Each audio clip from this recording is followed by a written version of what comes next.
Sveiki, tebūna šviesi diena, ją pradėjus su šviesia kultūra. Pagaliau žiema užleidžia pozicijas pavasarį, kuris skatina mus atsinaujinti ir būti atviriems. To aš jums ir linkiu.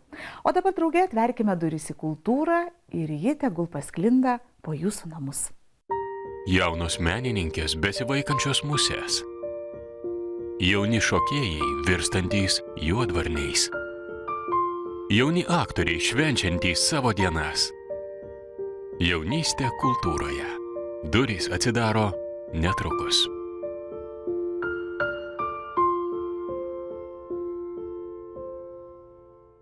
Kovo 27-ąją paminėta Tarptautinė teatro diena. Ta diena išdalyti auksiniai scenos kryžiai labiausiai nusipelniusiems teatro meno kūrėjams. O tuo metu, kai vyko iškilminga apdovanojimų ceremonija. O tuo metu, kai Kauno muzikinėme teatre vyko auksinių scenos kryžių teikimo iškilmės. Vilniuje, Lietuvos muzikos ir teatro akademijoje, teatro meno studentai kartu su visa akademinė bendruomenė šią dieną paminėjo savaip. Lietuvos muzikos ir teatro akademijos, teatro ir kino fakulteto studentai, aktoriai ir režisieriai tarptautinę arba pasaulinę teatro dieną minėdavo visada.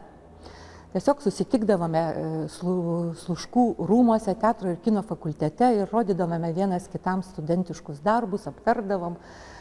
O šiais metais esame, kaip sakyti, ypatingoj legendiniai erdvėjai. Kovo 25-27 dienomis Lietuvos muzikos ir teatro akademijoje pirmą kartą vyko renginių ciklas Teatro dienos, skirtas Tarptautiniai teatro dienai. Renovuotoje akademijos teatro salėje, buvusiame legendinėme mokomajame teatre, buvo rodomi studentų spektakliai. Čia būdavo sausakimši vakarai, egzaminų sesijos ir mes tarsi norime niekada nesugrįžti ten, kur buvai, bet mes norime, kad Gedimino prospekte irgi pradėtų funkcionuoti nauja jauno žmogaus erdvė. Esame legendinėje akademijos teatro salėje. Daugumai teatro grandų ši salė kelia nostalgiškus jausmus. Šį kartą čia vyksta Loretos Vaskovos režisuoto spektaklio Deguonis repeticija. Aš to teatrų mokykloje užsikrėčiau ir po to jau, kai buvo ten 12 klasė, atsimenu, reikėjo labai rinktis, kur čia stoti, tai kažkaip buvo įdomu tam teatre, tai pagalvojau, kad jeigu jau įdomu, tai ir nueisiu ten. Net nenusprendžiau, kažkaip mane tas pakerėjęs vaikystės prisiminimas kažkaip traukė, matomai. Tas stebuklas, tai man jo reikia. Tas teatro stebuklo aš ieškau visą laiką. Deguonis – 10 muzikinių kompozicijų paremtų vieno įdomiausių naujojo rusų teatro kūrėjų Ivano Vyrypajevo tekstu. Siužetas sukasi apie 2 jaunus žmonės – merginą Aleksandrą iš didelio miesto ir vaikiną Aleksandrą iš provincijos. Jie įsimyli vienas kitą. Ta pati pjesė yra parašyta kaip 10 Dievo įstatymų ir bandoma permastyti tuos biblijinės tas tezes šiais laikais. Šiuos ir kitus Lietuvos muzikos ir teatro akademijos teatro dienų spektaklius kūrė akademijos studentai, būsimi aktoriai, būsimi režisieriai, Lietuvos teatro meno ateitis. Dar daug reikia metų suprasti, kodėl mes norim būti aktoriai, todėl kad kitaip negalim, kitaip neįsivaizduojam. Nežinau, kad aš daugiau nieko nenorėjau kito. Tai tiesiog tampa aistra, tokia aistra, nuo kurios jau nebepabėgsi turbūt. Neatsimenu tų laikų, kada nusprendžiau. Tiesiog kilo noras, pamačiau. Kartais net geresnis pašnekovas negu gyvi žmonės. Tai tikrai be teatro dabar ne. Teatro diena paskelbta 1962-aisiais. Kiekvienais metais Tarptautinis teatro institutas teatro dienos išvakarėse paskelbia teatro dienos žinią. Tai ne tik sveikinimas, bet ir žvilgsnis į teatro aktualijas. Šių metų žinios autorius lenkų režisierius Krzyštofas Warlikovskis, kurio tekste pasaulio santvarkos pabaigos nuojautos ir aiški teatro funkcija. Mesti žvilgsnį ten, kur uždrausta žiūrėti. Tokia ateitis laukia ir jaunųjų teatralų. Aš labai tikiu dabartiniais mūsų studentais ir tikrai galiu lyginti skirtingas kartas. Jie yra sąžiningi, darbštus, jie pasitiki savimi, jie turi idėjų. Šių metų Tarptautinės teatro dienos žinią Pavelas Warlikovskis baigia palinkėjimu. Linkiu tokio teatro, pagrįsto tiesa, tačiau pasibaigiančių tuo, kas nepaaiškinama. Teatras yra nepaaiškinamas mūsų atspindys. Kada paskutinį kartą matėte save? Po šio spektaklio kitaip žiūrėsite į parskrendančius paukščius, net į žmonės, kurie parskrenda ar įskrenda į šiuolaikinį šokį ir net į save, nes pagausite save kitaip žiūrinti po spektaklio Juodvarniai Čiurlionio meno mokyklos šokio teatre. Šiame reportaže apie Čiurlionio menų mokyklos šokio teatre vyksiantį šiuolaikinio šokio spektaklį Juodvarniai bus bandoma atsakyti į 3 klausimus. Kodėl šiuolaikinis šokis, kodėl spektaklis ir kodėl Juodvarniai. Šiuolaikinio modernaus šokio tai Lietuvoje yra daug, jau nuo Auros ištakų, jau jisai ne vieną dešimtmetį čia Lietuvoje. Ir jisai turi savo auditoriją, tiek Naujasis Baltijos šokis, tiek festivalis Kaune, platforma Klaipėdoje, jų yra daug. Aš manau, jisai yra pakankamas naujas šitoj mokykloje ir kaip po specializuotam ugdyme profesinio šokėjo. Tik prieš 5 metus nacionalinėje Mikalojaus Konstantino Čiurlionio menų mokykloje sukūrus šiuolaikinio šokio specializaciją, joje buvo 5 šokėjai. Dabar jų 17. Šiemet tai bus pirmasis užaugintas jaunų šiuolaikinio šokio šokėjų kursas, kuris kaip atsisveikinimą su mokykla ir kuria spektaklį Juodvarniai. 9 klasė tėtis pamatė reklamą tokią kaip, kad renkamas naujas kursas šiuolaikinį šokį. Na ir pabandžiau. Tai tiesiog toks bandymas, bet po to laikui bėgant labai pradėjo patikti ir likau iki galo. Tai toks šokis, kur tiesiog tu gali parodyti viską, ką tu nori pasakyti, papasakot kažką žiūrovui, nežinau. Man tai yra savęs išreiškimo būdas. Šiuolaikinis šokis tai yra, nežinau, antras gyvenimas tikriausiai, bent jau man. Čia yra paskutinis spektaklis šioje mokykloje. Nu, gal ne paskutinis, bet mokslo metais būtent, kad čia yra paskutinis spektaklis ir tokia būsena, kad tavęs daugiau čia nebus, tai iš tikrųjų norisi parodyti gerai ir kaip varna išskristi.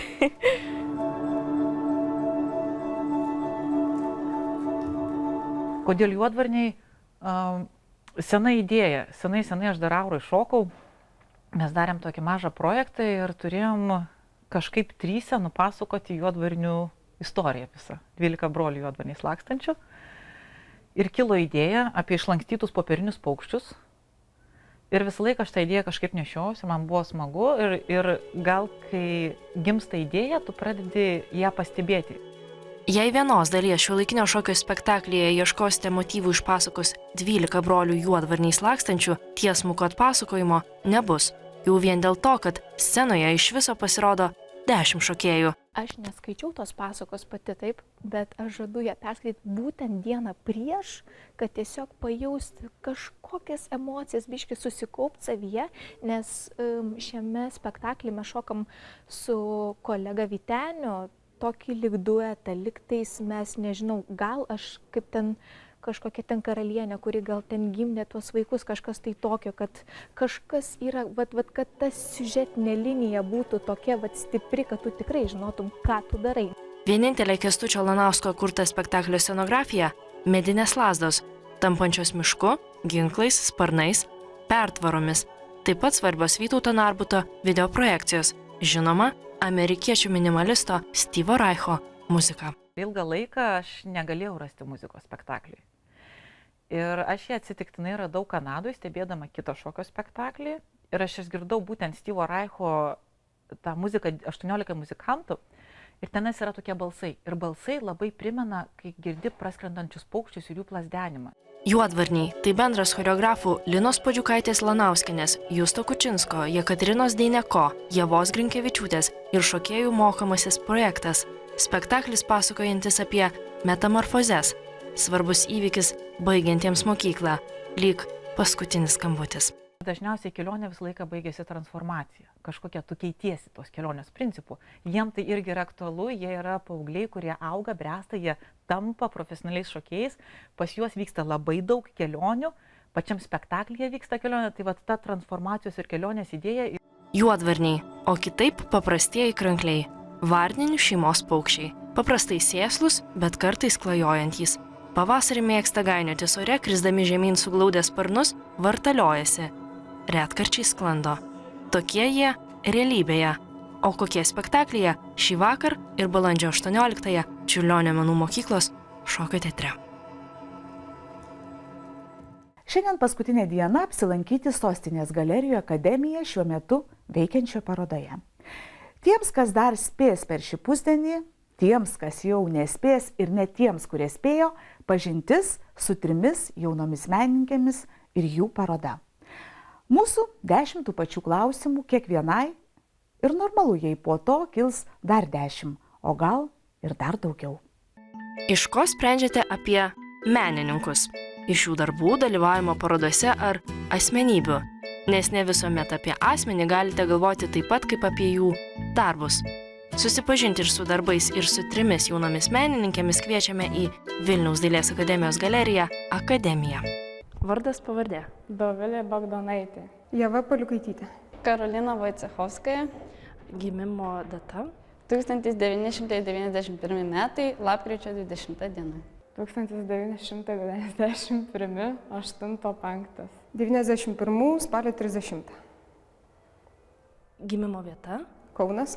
Marijampolė. Vilnius. Studijos.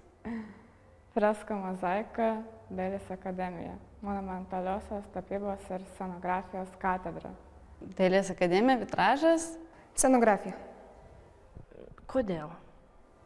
Galbūt tikėjausi, kad ten išmoksiu visko. Iš ko sprendžiate apie parodas?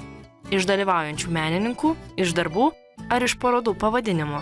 Nes ne visuomet pavadinimas mene gali reikšti tą patį, ką reiškia buityje. Ir tą 3 jaunos Vilniaus dailės akademijos magistrantės bando įrodyti. Koks parodos pavadinimas? Parodos pavadinimas Blecha Mucha. Kodėl? Nes blecha yra diržo sagtis, mucha musės, o blecha mucha reiškia mušti musę. Čia iš rusų kalbos išvertus. Žodis dažnai sakoma, kai kažkas nepavyksta ar kaip tik kai pavyksta. Diržo sagtis yra 1 aukštas, kur eksponuojame piešimą. Ir čia mes bandom pagauti tas idėjas šituo procesu, o 2 aukšte jau yra tos musės idėjos, tos mucha, kurias mes jau pritreškėme arba jos dar pusiau gyvos ir mes jas ten eksponuojame.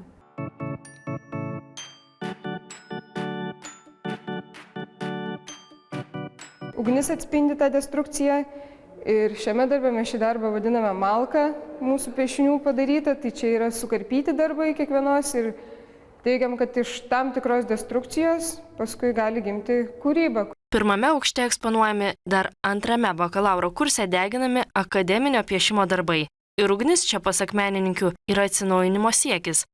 O 2 darbai, kuriuos galima pavadinti naujausiais. Didžiausia kančia.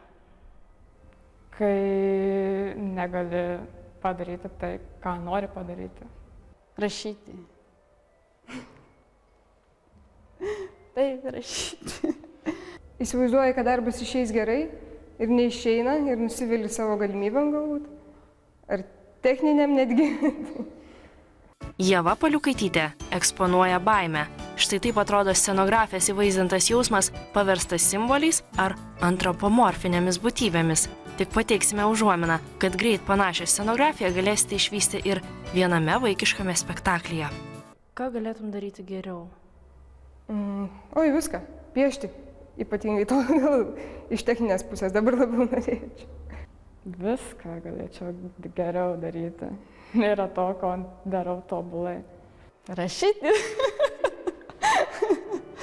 Karolina Vojcechovskaja siūlo savo vardu pavadinti žvaigždyną ir jį pažymėti žvaigždėlapyje, kuris viso labo yra koordinatės kažkur gatvėje šviečiančių lempų. Jauną menininkę domina kičas. Visi galbūt nereikalingi, bet blizgantys ir traukiantys akį dalykėliai, kuriuos jauna menininkė permasto kaip absurdiškus, bet tokią pat teisę turinčius egzistuoti objektus. Pagrindinė kūrybos taisyklė. Nekopijuoti ir atrasti savo stilių. Neturėti ribų ir technikoje, ir idėjose. Dovilės Bagdonaitės studijuojamos mozaikos parodoje neišvysite, bet kai ką panašaus išvysti pavyks. Tyrinėdama objektus kaip konstrukcijas, menininkė pateikia detalės, tyrinėja sudėtis, bando rasti priežastis. Visi yra menininkai, bet tik jauni menininkai. stengiasi tokiais patapti, nežinau. Dar nežino, kad jie menininkai. Drąsesni. Kartais galerijoje galima sukurti tėvų kambarį. Tada jau ten galima pasikviesti ir žiūrovų. Užeiti ir apsidairyti, rasti, kas juose visuose bendro. Kas ta didžioji vaikiška paslaptis. O gal jos net nėra? VDA tekstilės galerijoje Artifex menininkės Aurelijos Maknytės projektas Tėvų kambarys. Aš prisiminiau savo tėvų kambarį ir kad ten būdavo labai šalta. Ir aš galvodavau, kad mano tėvai nori užsišaldyti, kad ilgiau būtų jauni. O ką jūs prisimenat iš savo tėvų kambario? Prisimenu kažkokį labiau gal paslapčių kambarį iš tikrųjų, nes ten, kai tėvų nebūdavo, mėgdavau pasiknisti po knygų lentynas, už kurių buvo galima rasti kažkokių vaikam nederamų knygų. Ir šiaip tai buvo tokia šiek tiek galbūt netgi tabų zona. Instaliacija, kuri atsitiko galerijoje Artifex, tai čia yra tėvų kambarys, kuris talpina ne tik mano tėvų, apskritai daugiau tokių įvairių prasmių.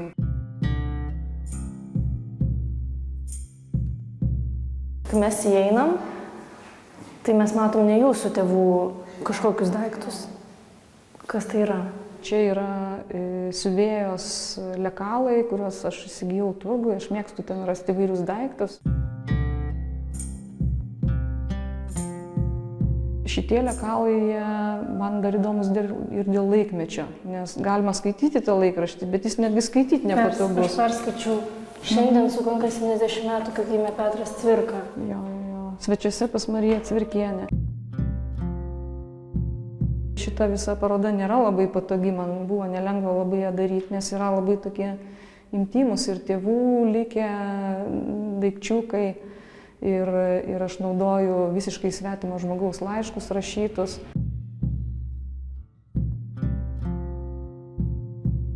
Daug dalykų, kurių mes laikraščiuose tuo metu negalėjom skaityti, čia tie dalykai atsiranda.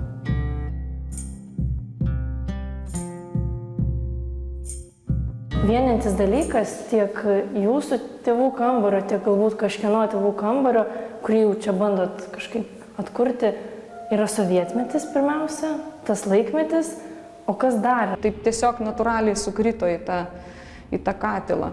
Aišku, tėvų ir vaikų tema įdomi, dėl to aš tokį filmuką čia rodau visiškai ne savo mano pirmosios dailės mokytojos Rūtos Šimkaitinės diplominį darbą, kur tiesiog susidėliojus taip aplinkybėm aš ten atlikau pamotės vaidmenį.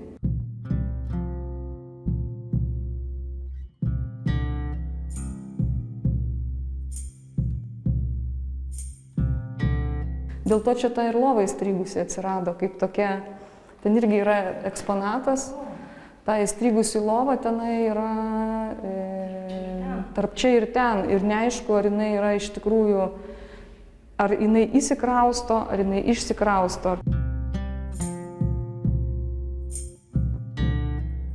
Perėjus į kitą erdvę, tai jau yra visiškai asmeniškas dalykas. Taip. Kaip suderinti tą asmeniškumą su kūrybinė idėja? Sunkus klausimas, kaip suderinti. Klausimas, ar reikia derinti?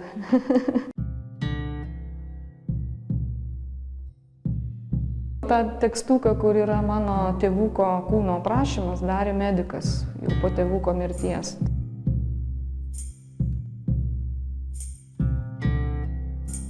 Man jis pasirodė poetiškas toksai, kaip aprašas, dėl to aš jį sukapojau į eilutes.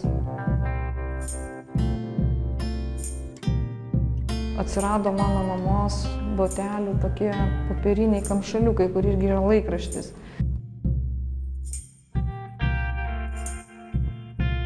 Pačioje pradžioje paminėjot, kad tėvų kambarys jums yra kaip mislė.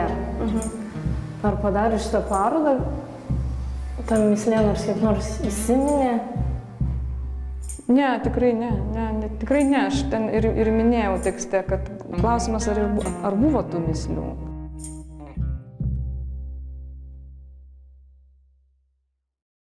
Sakoma, kad šioje vietoje galioja savos taisyklės, sava tvarka. Čia negali patekti kiekvienas, o tamsa ir nežinomybė pažadina vaizduotę, jausmus ir sukelia begalės minčių. Kada paskutinį kartą buvote pakviesti į pogrindį? Aš labai atsiprašau, galėčiau jūs į pogrindį pravesti, nedomina? Ne, dėkui. Ne, va čia pogrindį. Jūs gal norėtumėte, aš galiu pravesti į pogrindį? Va čia, va pogrindis. Aš galėčiau pravesti jūs į pogrindį, jeigu norėtumėt. Šalmų turiu. Galiu pravesti į pogrindį. Va čia. Taip jau yra, kad labiausiai nemėgstame, gal netgi bijome tų dalykų, kurių nepažįstame. O nepažįstame dėl įvairių priežasčių. Viena priežasčių – tam tikrus dalykus tiesiog sunku pažinti, nes jie tokie jau yra.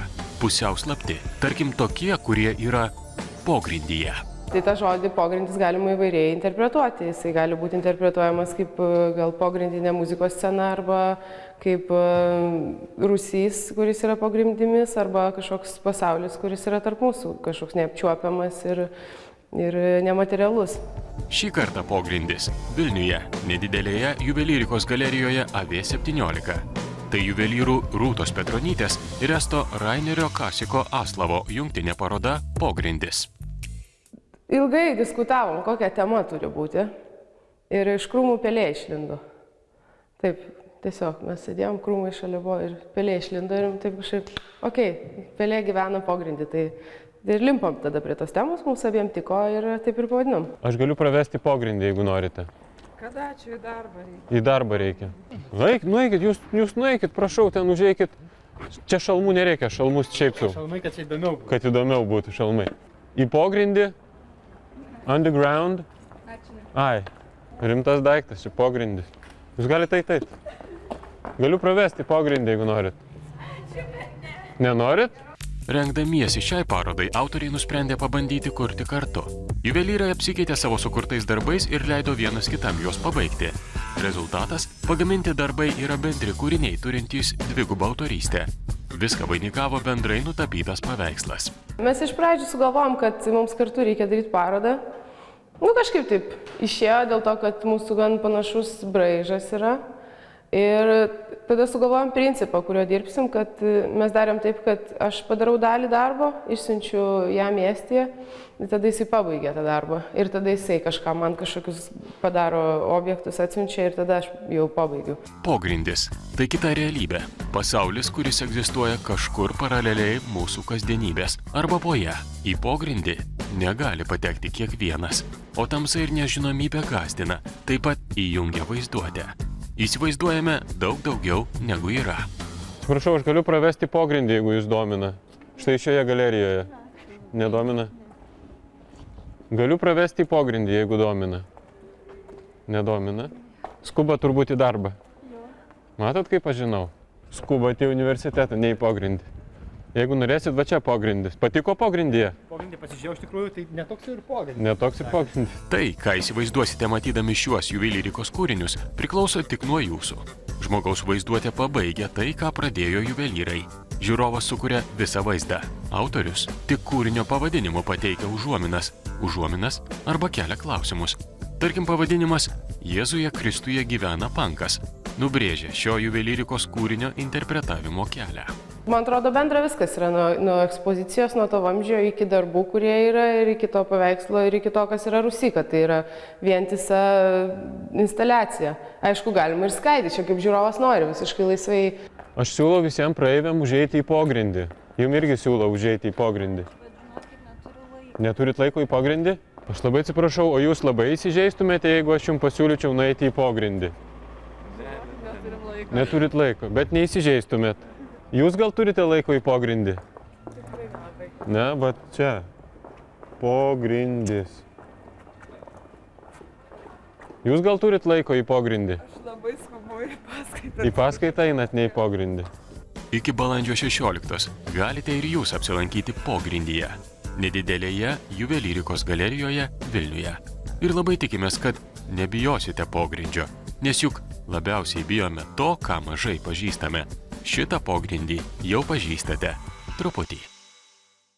Tai buvo paskutinė žinia. Pasimatysime kitą savaitę arba vis dar ūžiančiame kino pavasaryje, kuris tebūna simbolinis visko sužydėjimo šaltinis. Šviesių minčių ir prasmingos savaitės. Sudie. Pusbario taburetė Ožka – paprasta vieta prisėsti. Tai Vilniaus dailės akademijos studentės Austėjos Platukytės kurta taburetė, kuri jums primins seną, gerą, patikimą statybinį ožį. Ši taburetė – dar vienas įrodymas, kad į kiekvieną daiktą galima pažvelgti kitu kampu. Daiktus kartais kuriame paprastai, tada ant jų paprasta ir gera prisėsti.